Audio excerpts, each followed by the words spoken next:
مجھ سے اگر آپ پوچھیں گے تو میں تو کہتا ہوں کہ تفہیم القرآن مولانا مودودی رحمہ اللہ تعالیٰ کی جو تفسیر ہے قرآن کی بیسٹ تفسیر ہے پوری اسلامک ہسٹری میں۔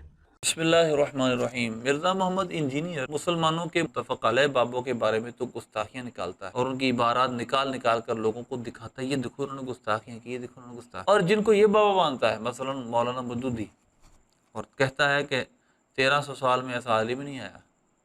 اب ذرا میں اس کی ایک گستاخی، پتہ نہیں کتنی گستاخی، اس میں تو بہت گستاخی ہیں تفہیم القرآن، بے انتہا بے احتیاطی کی گئی مقدسات کے بارے میں بات کرتے ہوئے۔ خلفائے راشدین کی گستاخیاں تو خلافت و ملوکیت میں اور تمام صحابہ کی گستاخیاں کی ہیں، لیکن اس کتاب میں اس نے انبیاء کے بارے میں بھی وہ زبان استعمال کی جو ایک عام شخص کے بارے میں بھی استعمال لوگ نہیں کرتے۔ ذرا غور کیجیے گا، یہ سورہ عبسہ وتولیٰ کی تشریح ہے، اور اس کے اندر آپ عبارت دیکھیے، یہ عبارت ہے، اور اس عبارت میں 2-3 باتیں میں صرف آپ کو بتاؤں گا۔ نمبر 1 ذرا دیکھیے، یہ واقعہ ہے ایک نبینہ صحابی کا، حضرت عبداللہ ابن مکتوم رضی اللہ عنہ۔ وہ حضور کی بارگاہ میں آئے تھے اور نبی پاک صلی اللہ علیہ وسلم اس وقت کفار کے سرداروں ابو جہل وغیرہ کو دعوت دین دے رہے تھے، تو انہوں نے آ کر آپ سے توجہ چاہی اور اس کی مجھے سکھائیے جو اللہ نے آپ کو سکھایا ہے۔ وہ نبی نہ تھے، یہ بھی نہیں، وہ اس وقت پتہ چلا کہ حضور مشغول ہیں۔ سرکار صلی اللہ علیہ وسلم، آپ صلی اللہ علیہ وسلم کو یہ بات ناگوار گزری، ان کا بار بار بلانا، تو اللہ نے عبس و تولیٰ ان جاءہ الاعمی یہ صورت نازل کر دی کہ ترش روح ہوا اور بے رخی برتی، کہ اس وقت اس بات پر کہ وہ اندھا اس کے پاس آ گیا۔ اب اندھا اس کے پاس آیا، یعنی حضرت عبداللہ ابن مکتوم رضی اللہ عنہ۔ اس جگہ جو مودودی نے کلمات لکھے ہیں وہ ذرا دیکھیے، مضمون، موضوع اور مضمون بیان کرتے ہوئے ذرا غور کیجیے گا۔ اور حضور صلی اللہ علیہ وسلم کو تبلیغ کا صحیح طریقہ بتانے کے ساتھ ساتھ اس طریقے کی غلطی سمجھائی گئی جو اپنی رسالت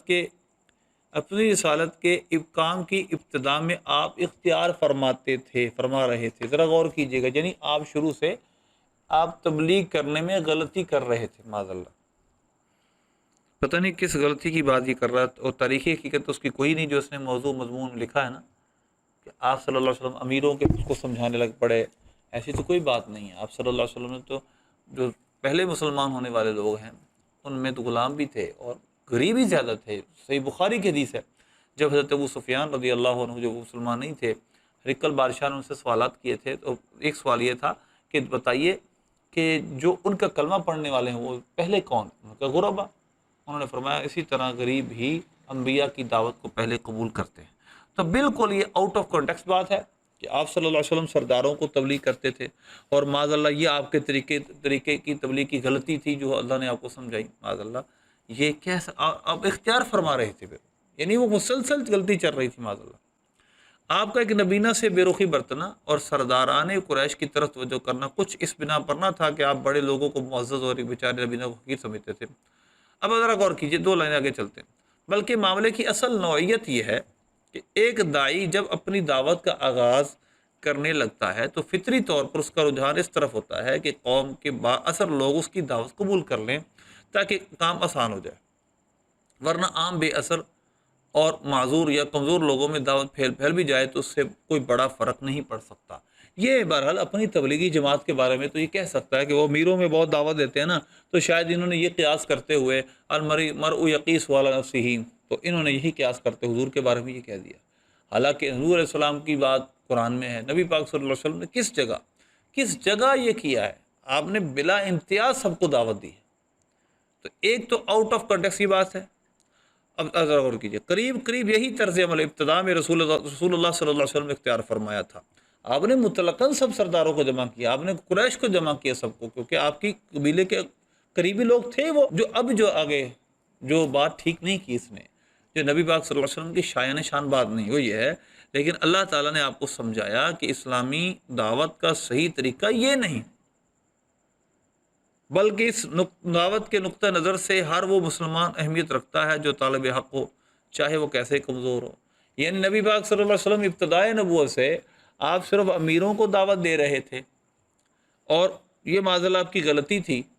یہ بالکل آؤٹ آف کنٹیکسٹ ہے یار، وہ ہوتا ہے نا کتابوں میں لکھا ہوا ایسا۔ تو مودودی نے اتنی بڑی جسارتیں سرکار کے بارے میں کی ہیں۔ اب آگے چلیں ذرا، سورہ عبسہ وتولیٰ کی تفسیر شروع کرتا ہے۔ اس کے پہلے ہی فقرے میں عبس و تولی کی جو آخری یعنی جو پہلا ہی اس کا تفسیر کا پوائنٹ ہے، اس کے جو وہ پیراگراف ختم کرتا ہے اس میں ہے آپ کے اخلاق عالیہ کو جاننے والا اسے دیکھتا، یعنی آپ صلی اللہ علیہ وسلم جو اس وقت نبینہ کے ساتھ بیہیویئر فرما رہے تھے. اب ذرا غور کیجیے، اس طرز بیان سے ایک نہایت لطیف طریقے پر رسول اللہ صلی اللہ علیہ وسلم کو احساس دلایا گیا ہے. اب یہ جملہ کیسا عجیب جملہ ہے، اب ذرا اس جملے کو دیکھیے. کیا کوئی سمجھدار، کوئی محب رسول صلی اللہ علیہ وسلم، کیا کوئی محبت رسول رکھنے والا شخص ایسی باتیں کر سکتا ہے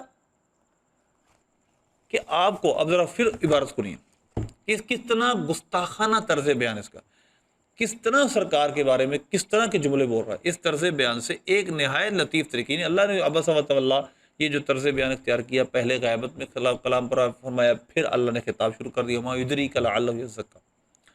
ذرا غور کیجیے گا، اس پر مودودی کہتا ہے اس طرز بیان سے ایک نہایت لطیف طریقے پر رسول اللہ صلی اللہ علیہ وسلم کو احساس دلایا گیا ہے. جملہ دیکھیے، احساس دلایا گیا ہے کہ یہ ایسا کام تھا جو آپ کے کرنے کا نہ تھا. آپ کے اخلاق عالیہ جاننے والا، اور اس سے بھی سخت جملہ یہ ہے، آپ کے اخلاق عالیہ کو جاننے والا اسے دیکھتا، یہ خیال کرتا یہ آپ نہیں بلکہ کوئی اور ہے جو اس رویے کا مرتکب ہو رہا ہے، معاذ اللہ. یعنی آپ صلی اللہ علیہ وسلم اس وقت ایسا کام کر رہے تھے جو آپ کو جاننے والا تھا، وہ آپ کے اخلاق عالیہ کو جاننے والا وہ شخص ضرور کہتا کہ یہ حضور نہیں ہے، کوئی اور ہے، ایسے تو سرکار کرتے ہی نہیں ہے، معاذ اللہ. حضور نے اس طرح کا بیہیویئر اختیار کیا، حالانکہ بالکل کوئی ایسی بات نہیں تھی. اگر آپ صحیح بخاری سے جمی تفاسیر اس واقعے کو پڑھیں تو حضور صلی اللہ علیہ وسلم اپنے فرض منصبی و مصروف تھے. یا ایھا رسول بلغ ما انزل الیک. اب حضرت عبداللہ ابن ام مکتوم رضی اللہ عنہ وہ آئے اور ان کو پتہ نہ تھا کہ سرکار تبلیغ فرما رہے ہیں. انہوں نے کہا علمنی ما علمک اللہ، آپ مجھے سکھائیے جو اللہ نے آپ کو سکھایا. اب حضور تبلیغ فرما رہے تھے، اب وہ بھی معذور اس وجہ سے تھے نبینا صحابی کو، ان کو پتہ ہی نہیں تھا سرکار تبلیغ فرما رہے ہیں، لیکن سرکار اپنے فرض منصبی میں تھے. یا ایھا رسول بلغ ما انزل الیک وان لم تفعل فما بلغت رسالتہ. لیکن چونکہ اب وہ نبینا صحابی بار بار سوال کر رہا تھا اور یہ سامنے ابو جہل جیسے لوگ تھے، تو اللہ تبارک و تعالیٰ نے فرمایا، جس کا مفہوم یہ سمجھ لیجئے، یہ تو عشق رسول کی آیت تھی کہ اے پیارے حبیب اپنے عاشق کے صادق کی طرف توجہ کیجئے، جو آپ کی توجہ کو چاہتا ہے آپ اس کو توجہ دیجئے، ان کو چھوڑیے، ایمان لاتے لائیں، نہیں لاتے نہ لائیں، ان کے دل تکبر و غرور سے بھرے ہوئے ہیں. تو لہذا اس جگہ جو جملے اس مودودی نے استعمال کیے وہ انتہائی نازیبا ہیں. سرکار دوبارہ پھر سناتا ہوں، اس طرز بیان سے ایک نہایت لطیف طریقے پر رسول اللہ صلی اللہ علیہ وسلم کو احساس دلایا گیا ہے، معاذ اللہ، کہ یہ ایسا کام تھا جو آپ کے کرنے کا نہ تھا. آپ کے اخلاق عالیہ کو جاننے والا اسے دیکھتا تو یہ خیال کرتا کہ یہ آپ نہیں بلکہ کوئی اور ہے جو اس رویے کا مرتکب ہو رہا ہے. کون سا رویہ سرکار نے اختیار کر لیا تھا جس پر آپ اتنے سخت جملے بول رہے ہیں؟ وہ اللہ تبارک و تعالیٰ کا حبیب کا معاملہ ہے. اللہ اپنے حبیب کو جیسے چاہے خطاب کرے. عبس و تولی ان جاءہ الاعمی، تر شروع ہوا، بے رخی برتی، اتنی بات قرآن میں ہے اس پر کہ اس کے پاس آیا. اب اس کے بعد نبی پاک صلی اللہ علیہ وسلم کے بارے میں آپ نے بے رخی برتی، آپ کو احساس دلایا گیا، کوئی آپ کے اخلاق عالیہ کو دیکھنے والا دیکھتا تو کہتا آپ ہے ہی نہیں، کوئی اور ہے. یہ سب جملے مودودی نے اس وجہ سے لکھے، یہ بے باک، اس نے اپنی زبان سے انبیاء کی گستاخیاں بکیں، صحابہ کی بے شمار گستاخیاں بکیں. لہذا ایسے شخص کو مرزا انجینئر کہتا ہے. یہ تو عالم ایسا ہے، ایسا عالم آیا ہی کوئی نہیں، واقعی کوئی نہیں آیا. اس طرح کی بد زبانیاں کرنے والا کوئی بھی نہیں آیا. اللہ ہم سب کو ایسے فتنوں سے محفوظ رکھے.